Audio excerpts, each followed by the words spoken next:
What's going on, everybody? It's your boy, the Uncrowned Otaku. Latest episode of Catch Me at the Ballpark dropped today, and this is what I'm talking about. We had more development between the dynamic of Ruriko and Murata.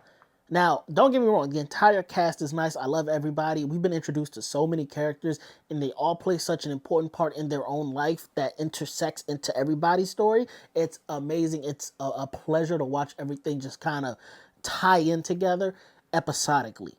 But in today's episode in particular, I like that, and again, in each episode, there's like 2 to 3 days in each singular episode. So it's really important in this one because in the first day, Motor Sons are playing in the wind, and we see Ruriko has a new technique for pouring beer. It minimizes the foam, and it prevents the wind from taking that foam and spraying it on other people. None of her other regulars notice. But when she sees Murata, of course she sits down, teases him a little bit. But after she pours his beer, which he didn't even ask for, she just started pouring him a beer and then said, "Hey, $7." That man was like, I didn't order a beer, but sure, I guess. He noticed it when he takes a sip. He's like, "Oh, did you use a new technique? There's less foam in this than usual." And she starts blushing. As she walks away, she goes, "That makes the whole thing worthwhile." The fact that, and I don't think in this scenario, it's not that Murata noticed, but it's the fact that one person noticed the differences that she did in her daily activities. It just means all her work going into being the best vendor girl she can be is starting to pay off. But while that singular incident doesn't mean anything, it does when we get to incident number 2. What I would assume is the next day, could be a couple of days in between, but it's the 3 vendor girls' days off. You have Ruriko, chick with the ponytail, name I can't remember, and Aona, who wants to be a teacher. They're dressed down, they're at the ballpark, they're just trying to have a nice time.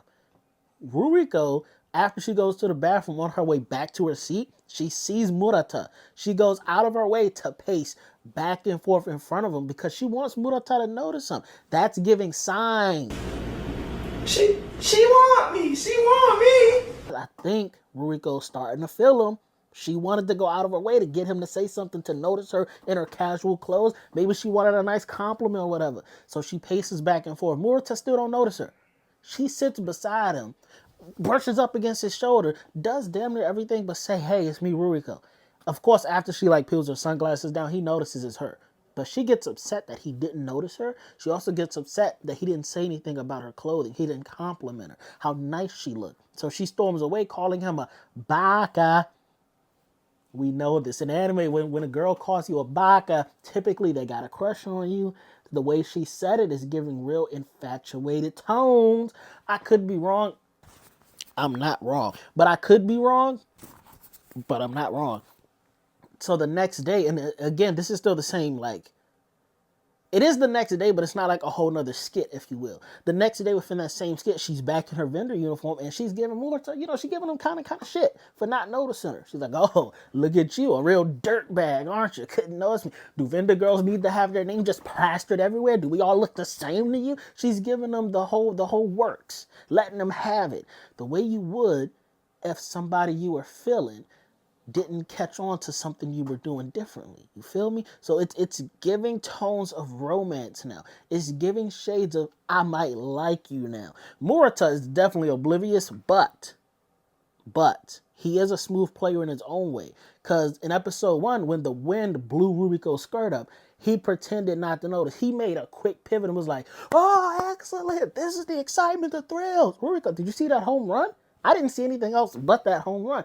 And then when Ruriko walks away, he's like, "Of course I saw. How could I miss it? You're right in front of me." That boy Murata, you would never expect it. Player. You wouldn't expect it, but he a player for real. The way he could pivot that quickly. Yeah. No. That's for sure player technology, for sure. He been reading the handbook, you feel me?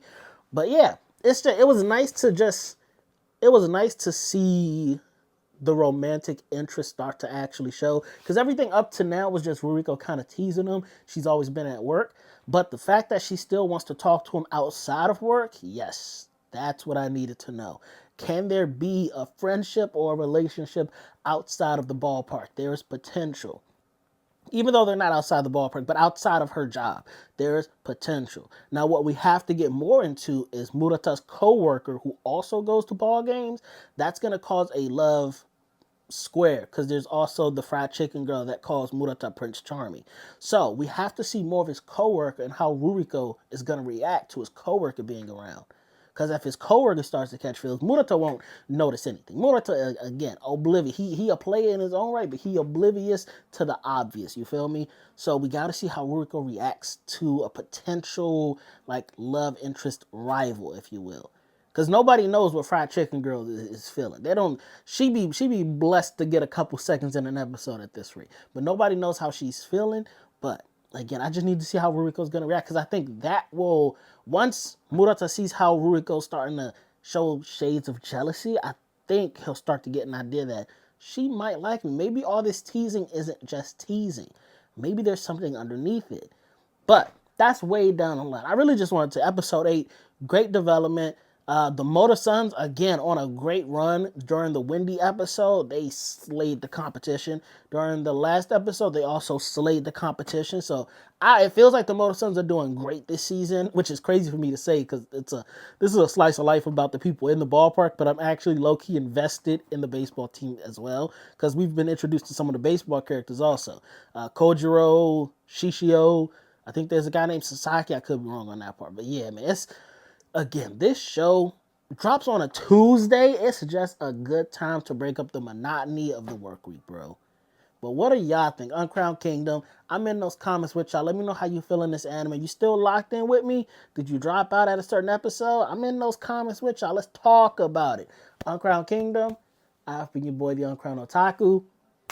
That's the fire that keeps the kingdom burning safe. Oh, I didn't even talk about the third episode. Not the third episode, the third part of it, but it was really just a journalist trying to dig up dirt. Got a call from his mom, set him back on the right path. Whatever. Y'all saw that episode. Ain't really nothing to talk about there. Shout out to Ona. She want to be a teacher. I hope it all works out for her. Fire's still been burning. I'll see y'all in the next video. Peace, bros. Peace, peace, peace, peace.